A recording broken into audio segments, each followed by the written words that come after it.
I'm Nadira Carmi. I'll tell you how we could use your help tonight on the Night Beat. Make sure whichever roofer or body shop you work with is reputable. Servers rush 30 of their customers to the back where they could go to safety. This isn't the place to come to if you've just started a diet, but people are saying they're putting their diets on hold until Monday.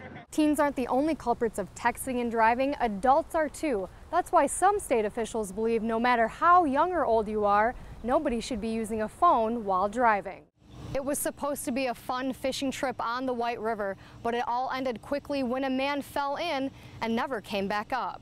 I was watching my kids, they were fishing, and next thing I know, I turn around and they're in the dam. Corey Mitchell started out fishing near the bank, but when he moved to the middle of the river, tragedy swept him under. I seen his forehead and he was going under, and I was like, whoa, where's Corey? I kept yelling, Corey. My brother was trying to help him and get him out of the water.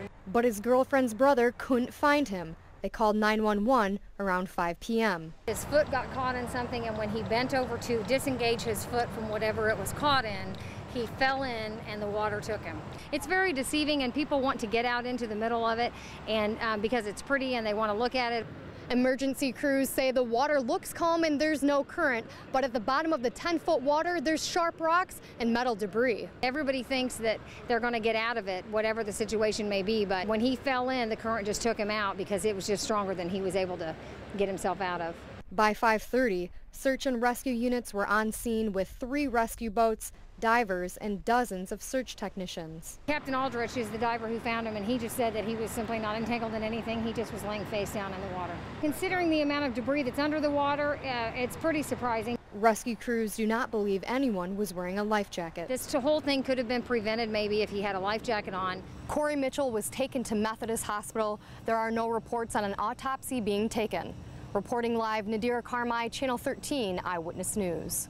There are 4,500 theaters showing Harry Potter tonight, and at this AMC, they're letting groups of people in every 15 minutes, so there's not a huge crowd rushing to get in. Tonight's the night every Muggle has been waiting for.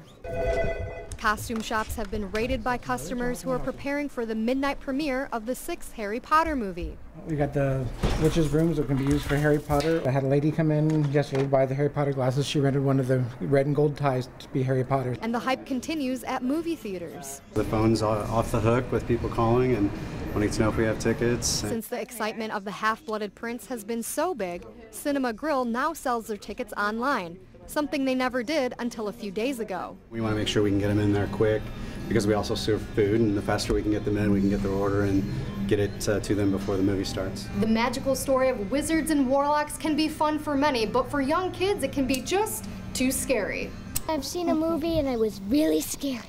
Experts say the books are okay for kids because they can use their own imagination, but with movies they can't control the graphic images already playing. Will that stop young fans from seeing the movie? I just like the book, so I thought I might as well just see the movie. I really love this book, so I'm thinking that the movie's going to be good. As you can see, there's a good-sized crowd here, people of all ages. But if you're still hesitant to take your kids to see this movie, visit our website. There's a full list of reviews and ratings. It's WTHR.com. Reporting live on the north side, Nadira Carmi, Channel 13 Eyewitness News. A small school went down in history tonight for a special kind of double play. We're just a little school here trying to make some big noise. Vincennes Rivet made their debut in the state championship game. And here's the curveball. It's the first time ever for a girl to be playing on the boys' team in a finals game. I'd never dreamed I'd play on Victory Field for a state title in baseball with a bunch of guys.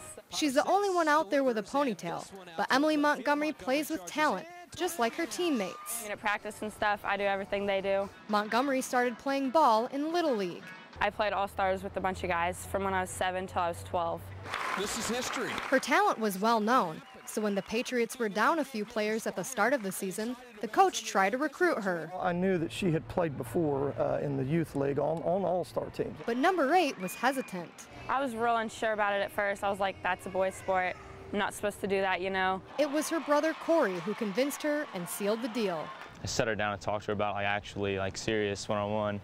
And, you know, she started you know, thinking maybe she could. Tonight could be the last night Emily swings the bat with the boys.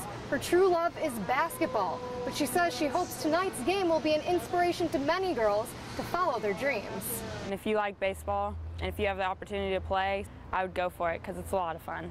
Her team is grateful she stepped up to the plate. She's my hero because, you know, it takes a pretty courageous person to get in that batter's box with a guy throwing 80, 85 miles an hour at you. And her coach says without her, they might not have made it this far.